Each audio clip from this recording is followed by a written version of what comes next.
Stafford. Okay, you need a new assembly line because you gotta make all these cars.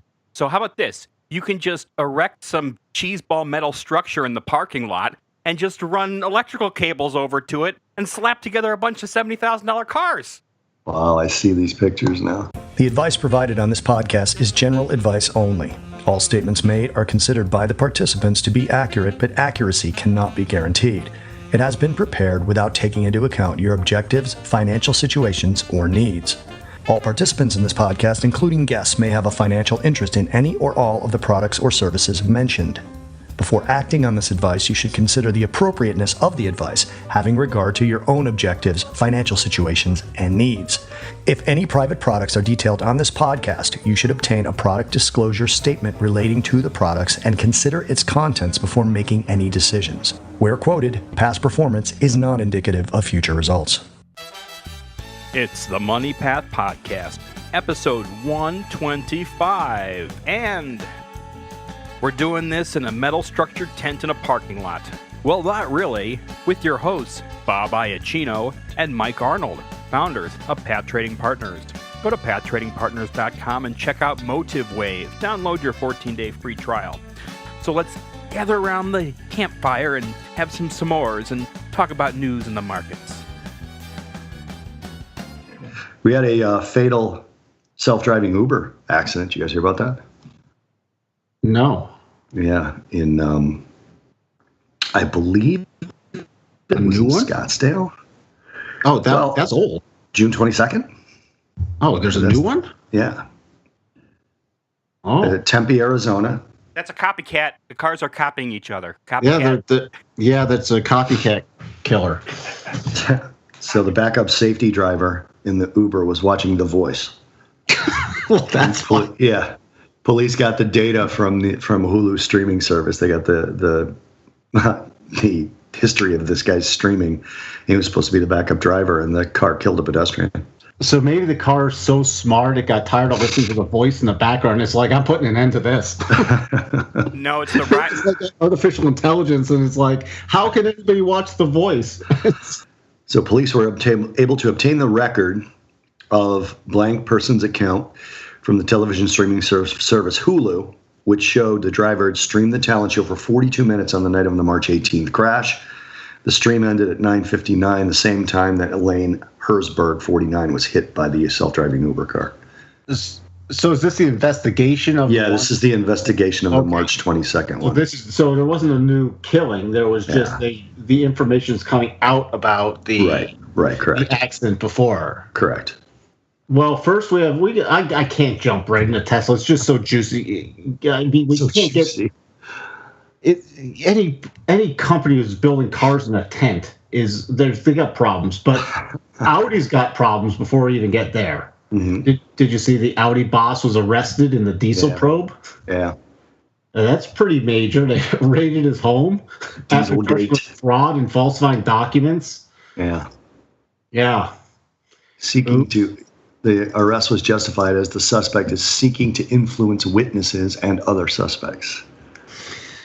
Oh, witness tampering. So that was breaking. So that's our follow-up on Dieselgate. Still, the investigation's still unfolding. It just means they're getting closer to Porsche. It just means they're getting closer and closer to Porsche. Well, that's why Porsche's coming out with their electric car. They're like, we can't. There's no emissions if you got an electric car, so we're free.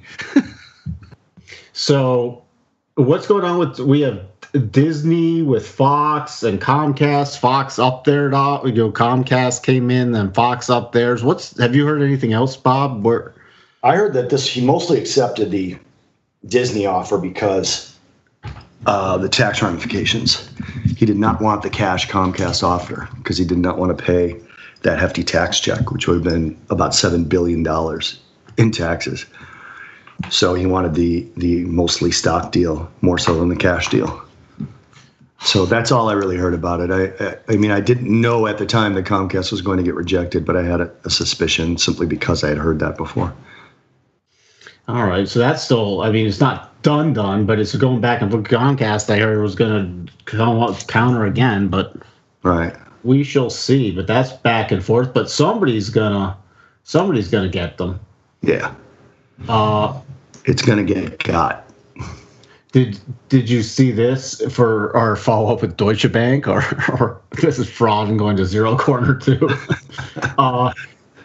Bloomberg came out with this. The federal financial institution filing this was disclosed publicly back on May 7th. Mm-hmm.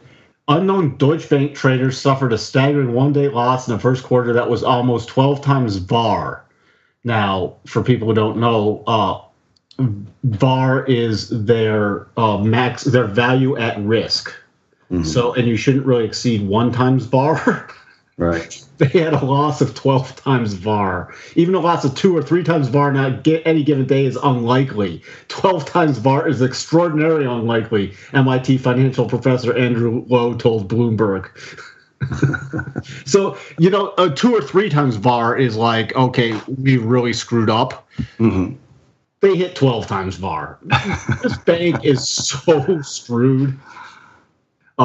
It's the number one cockroach. They're just falling apart every which way. Yeah, that's going to be also a takeover / merger / whatever you want to call it. So that came out this last week. Cryptocurrency. Well, we'll just even though we don't think cryptocurrencies are fraud, a lot of people do. CNBC reported the Japan's financial security agencies led Bitflyer, the largest crypto exchange in Japan, to suspend the creation of new accounts while it makes improvements to its business, especially as it pertains to its money laundering measures. So Bitflyer can no longer take any new accounts until they tighten it up, and this is going to hit the other exchanges in Japan also. They say they're not complying with money laundering stuff, and so they have to put in new user identification stuff, and they can't take any other new customers on until they get that cleaned up. Another thing that has been hitting the cryptos a little bit. Bitcoin. There really seems to be zero upside momentum in these things anymore. No, it's every time they hit the daily rotation zone. Uh-huh. They're just, like Ethereum, and for people who are interested, you can check out the videos on our YouTube channel, but Ethereum hit the upper end of the rotation zone yesterday, forming a double top, which I put out in a video, and all the targets are hit on that one. Just like that. Just like that. Boom, boom, boom, boom, boom. I mean, this triggered and then collapsed. Tether's up a little bit, but other than that, that's it. When Tether's up, that's bad. Tether's up a little bit. That's going to zero. It's pretty close. That is going to zero, Tether. It's pretty close to zero now. But the Tether's done. Tether is done. I guess it wasn't a really good tether. Yeah, clearly. Now, this is like this whole episode's fraud. I mean, did you see the first? Did you see the? Was that on his Instagram or his Twitter where he tweeted out the first all-wheel drive $78,000 Model 3 rolling off the production line? It's focused in on the car. They're building these cars in a tent. What do you mean in a tent? Stafford. Okay, you need a new assembly line because you got to make all these cars.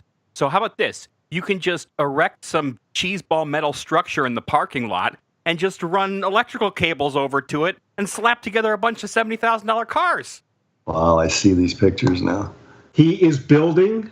And all right, first off, no reputable auto manufacturer builds cars in a tent in their parking lot. A. Wow.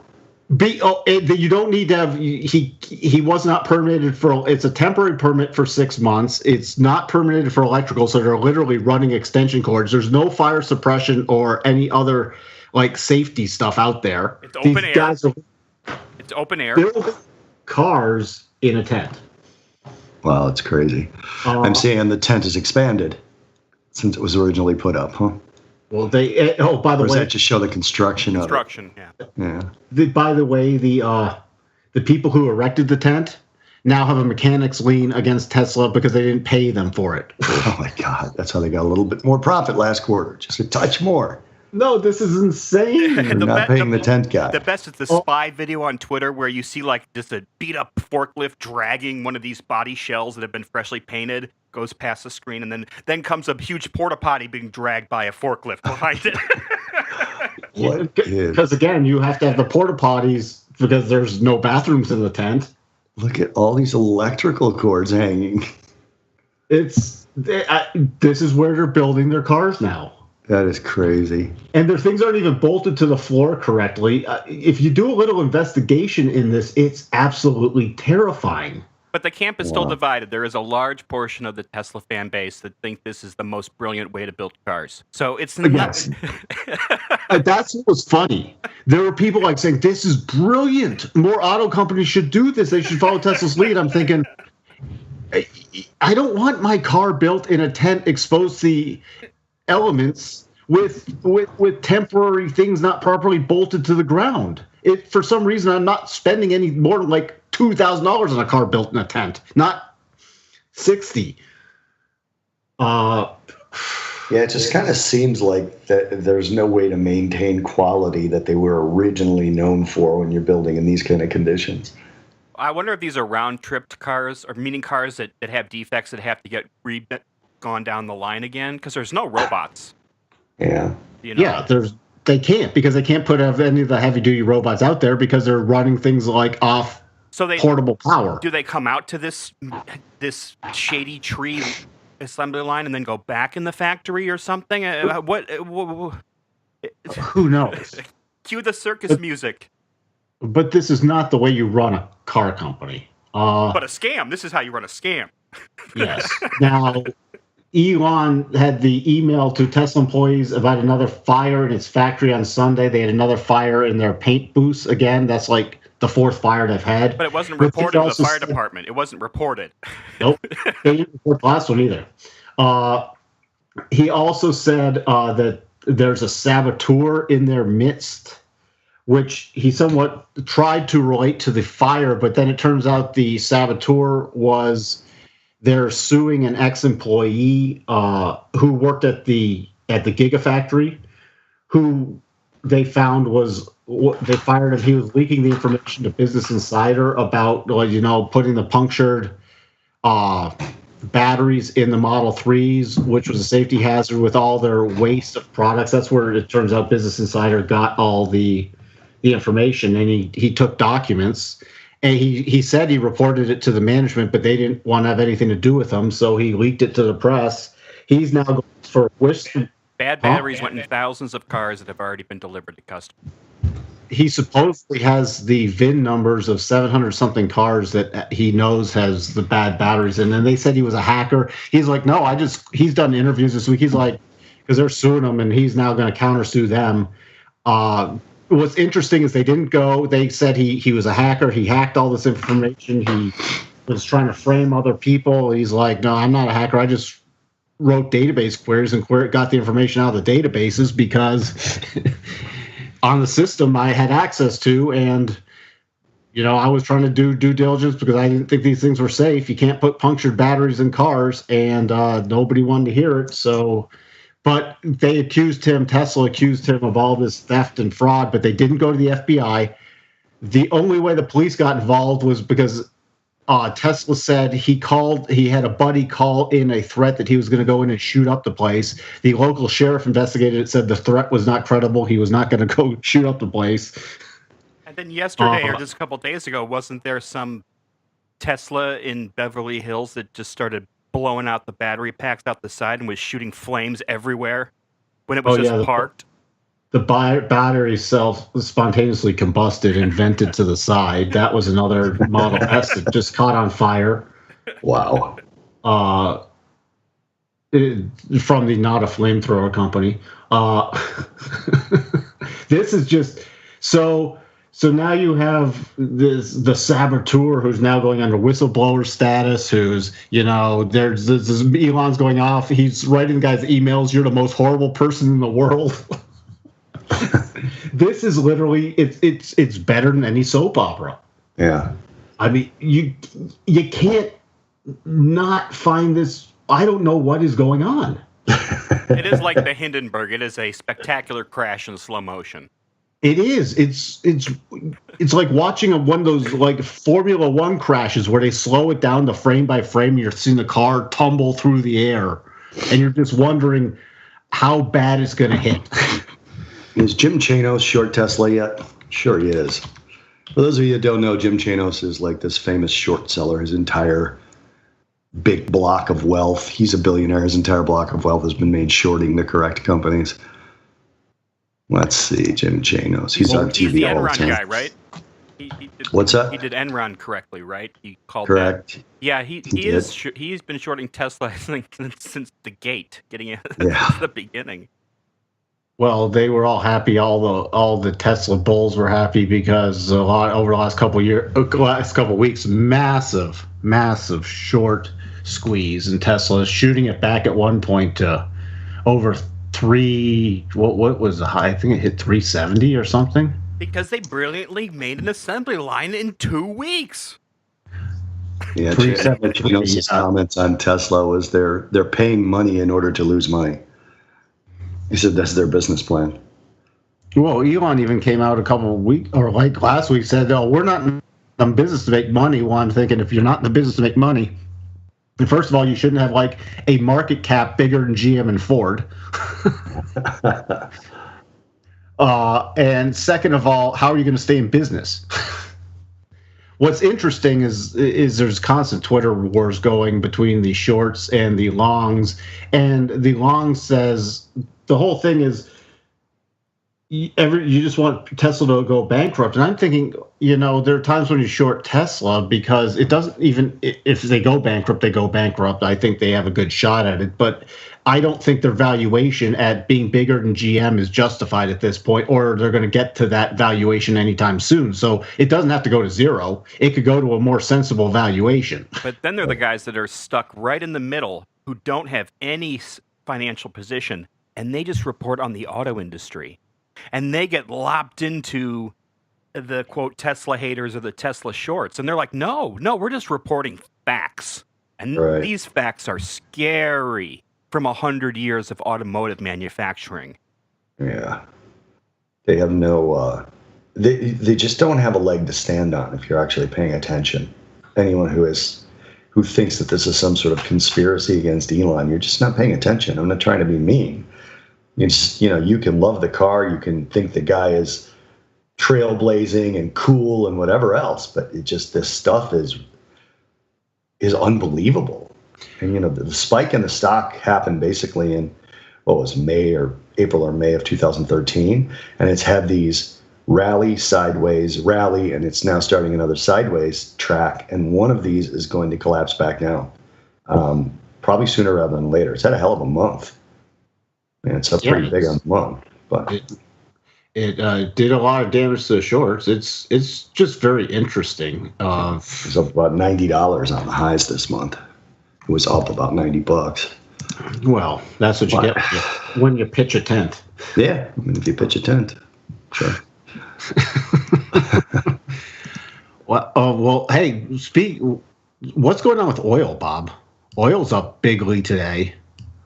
Yeah, so OPEC, in a very casual press conference, announced that they're going to increase production by 600,000 barrels. So 600 to 700, they said. So the Russians wanted 1.8 million, and they didn't get their 1.8 million, but Saudis also didn't get the 300,000 that they wanted. That's all they wanted. Iran didn't want anything to happen at all because they have an exemption, so they like the high prices. They're also struggling to increase productions with potentially the sanctions coming their way in another month or two. So it was not enough, obviously, to move the market down. You can clearly look at a market that's up 4% and say that it was driven up by that news. And the reason is that 600,000 doesn't even take care of the production we've lost from Venezuela in the last 18 months. We've lost more than 600,000 from Venezuela. We lost another 240,000 late last week in Libya because of militant activity, shutting down a couple of their ports. So it's just not it's not a number that moves the needle in terms of potentially building a glut again. Also, you've got refinery utilization now is up above 96%. Some people in the physical oil industry call unsustainable, because there's always parts of refineries that need repairs or closing down. That generally accounts for about 5%. Most people in physical oil think 95% is full capacity, and they're now refining at a 96.7% rate of their full capacity. So that's unsustainable, according to some people that I talk to. And that's because there's demand. I mean, whether you, what? Bob, I got to jump in there real quick. Yeah. They could fix that easily. How? They put up a tent. Oh, yeah, they could refine more by putting up a tent. They and just hanging built electrical tents. cords from the top. They built some tents, and then they solve their problem. That we're also take a lesson from Elon. We're just going to build tents. Or they could just make him the head of all the refineries. So anyway, that capacity is because there is increasing demand, period. You may not believe, some people don't believe the estimates that demand is going to grow as much as they say, but when you see the cap ute rates of the refineries going up this high, it is because of demand. So the demand continues to grow. The production is going to increase, but not by enough to offset some of the structural losses already. And then lastly, I'll say that what's more likely, a sudden supply shock in terms of some sort of outbreak of violence in the Middle East, especially between Iran and Saudi Arabia, or that all of a sudden the U.S. produces 500,000 barrels more overnight. That can't happen, so it's the former that's more likely. So the bid is probably correct. Oil probably goes higher and stabilizes right around that $70 on the WTI, $70 to $72. What's interesting is there's a double bottom pattern with the full target, $70.10. Well, there you go. So and there you go. So we'll see. No, that's what's so interesting. What they're saying is, and then you threw out return to the 70, and there's a technical pattern. If it unfolds, takes it right to 70. Yeah, there you go. For the record, I did not look at the chart to get that. That just seems to be where crude oil is going to go and stabilize at this particular production level. So, well, that's Bob Iacchino, and that's why I still need my charts. Right. So anyway, thanks again, guys. I am Bob Iacchino. And I'm Mike Arnold. And we'll talk to you guys next week. Bye for now.